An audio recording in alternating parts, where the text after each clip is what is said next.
No capítulo 4, por exemplo, ele piora ainda mais do que ele já tinha piorado, porque no 3 ele começou a fumar com um amigo dele da escola, que ele achava bituca de cigarro no meio da rua, fala lá, como a gente disse aqui, e fumava com o amigo dele. Só que quando ele conheceu o tal do Pitbull, ele piorou ainda mais e evoluiu, né? Depende do ponto de vista pra qual lado você tá olhando. O Pitbull fez ele fumar um cigarro de maconha e ele só foi fumando cada vez mais, não parou. E também incentivou a violência dele, porque quando ele espancou um cara que agrediu um amigo dele, o Pitbull foi lá e falou, muito bem, você fez bem, eu faria a mesma coisa. E isso foi dando mais corda pra ele. Sim, cara, mas tipo assim, o ponto dele ter batido no moleque foi porque o Pitbull, no caso o Pitbull elogiou ele, porque o ponto foi o seguinte, o moleque empurrou o Samuel e o Samuel é pacífico, ele não vai revidar. Então ele, na concepção dele, o certo seria a pessoa brigar de igual pra igual com alguém. Se ela quer brigar, que brigue com ele, que ele vai revidar.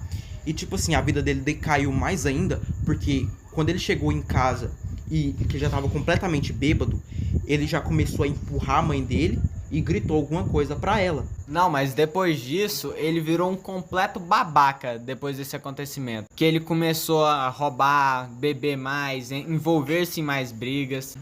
Ele começou a se comportar muito pior na escola. Teve até uma vez que tava uma briga na escola, o professor discutindo lá, a sala toda em barulho. A professora chamou a atenção dele e ele lembrou a professora como se fosse a mãe dele. Ele foi lá e cuspiu na professora. Depois desse acontecimento, eles tiveram que chamar uma professora nova pra escola. E essa professora parecia mais experiente. Ela chamou ele e ele foi até lá achando que era uma bronca, mas não, ela foi legal. Então ela nomeou ele como um líder nato da sala. Então, como ele gostava dela, né, como professora, então aí ele começou quando era a aula dela, ele começou mais a prestar atenção nas aulas dela e respeitar ela. Cara, mas tipo assim, depois que ele começou a prestar mais atenção nas aulas, que ele começou a achar a professora legal, ele começou a ser como, tipo assim, o pacificador da sala, porque ele começou a fazer a turma parar de barulho, já que ele tinha respeito. Nesse ponto ele começou a botar ordem na sala, porque todo mundo respeitava ele. Então a professora nomeou ele como líder pra ele organizar a sala, porque ela sabia que a única pessoa que eles iam realmente respeitar dentro da sala de aula era ele. Mas também essa foi a única atitude boa nele nesse capítulo e no 5, inclusive, porque ele piorou ainda mais no 5, começou a roubar coisas maiores como moto, veículo no caso. E ele via isso como uma conquista. Ele via beber, brigar, fumar e até roubar como troféus. Ele achava que isso era troféus pra ele. E ele sentiu essa sensação de prazer também quando ele, por exemplo, bateu num cara e desmaiou ele durante a briga no show beneficente. Tipo assim, essa briga de gangue, no caso, é um acontecimento que faz a gente refletir no presente dos adolescentes de hoje. Porque todos eles, no caso, pode-se dizer que tem depressão de acordo com as decorrências de casa. Por exemplo, a mãe grita, não respeita, não dá amor, não dá carinho. O pai agride o filho. E fora o bullying e racismo que sofre na escola. Aí eles começam a procurar mais autoridade para não sofrer mais bullying e racismo com violência, no caso, ou então começam a se refugiar em drogas, bebidas, e assim que começa as gangues, no caso, eles começam a se juntar para ter mais respeito.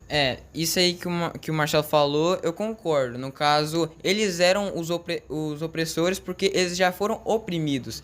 Então, troca esse papel, entendeu? Eles se sentem à vontade de descontar aquilo que eles sofrem em casa nas brigas. E então, dando mais detalhes da briga, né? No caso, eles não foram totalmente corretos ou... eles foram totalmente covardes, na verdade. Com armas brancas, canivete. A briga não foi justa. A briga foi com armas. Eles querem sempre ganhar vantagem nessa questão. Mas é assim mesmo. Quando a pessoa tem uma criação péssima, ela só vive levando porrada na vida, já tem um ditado que diz, o sonho do oprimido é virar opressor. Mas assim, ó, um ponto que eu quero introduzir agora é na questão do famoso pick me boy de hoje em dia. Que tipo assim, o pick me boy é aquela pessoa lá que ela quer zoar com todo mundo, ela quer tirar onda, mas é aquela pessoa que ela já foi zoada, ela foi zoada mais que os outros. Agora ela quer bancar de machona pra não sofrer, mas na hora do vamos ver, ela é a mais covarde, a mais frágil, a que precisa de mais ajuda.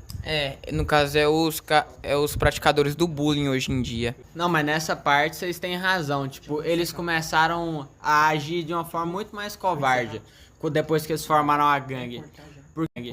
Porque eles acharam que em grupo eles eram mais fortes. Então, tipo, se ia rolar alguma gangue, viesse caçar briga com eles não brigavam no mano a mano. Eles pegavam algum tipo de arma ou alguma coisa e iniciavam já uma briga.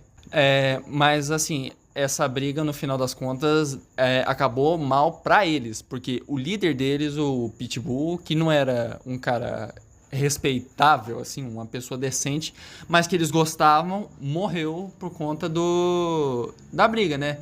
Ele levou uma arma, não usou, roubaram a arma dele e mataram ele com ela. Mas como eu disse, oprimidos, quando o cara é muito oprimido, ele sonha em se tornar opressor. É o básico de todo valentão. Então, o Tosco, né? Ele substitui o Pitbull. Assim, vai substituindo por causa da ausência de um líder. Que o Pitbull morre com a própria arma e com o canivete. O cara passou o canivete no cara. Aí ele praticamente se torna o novo líder dessa gangue que eles formaram. Mas aí no próximo capítulo, assim, ele vê que ele tá errado, porque ele vai se formar no ensino fundamental. E ele já sabe que ele não merece ele não merece se formar.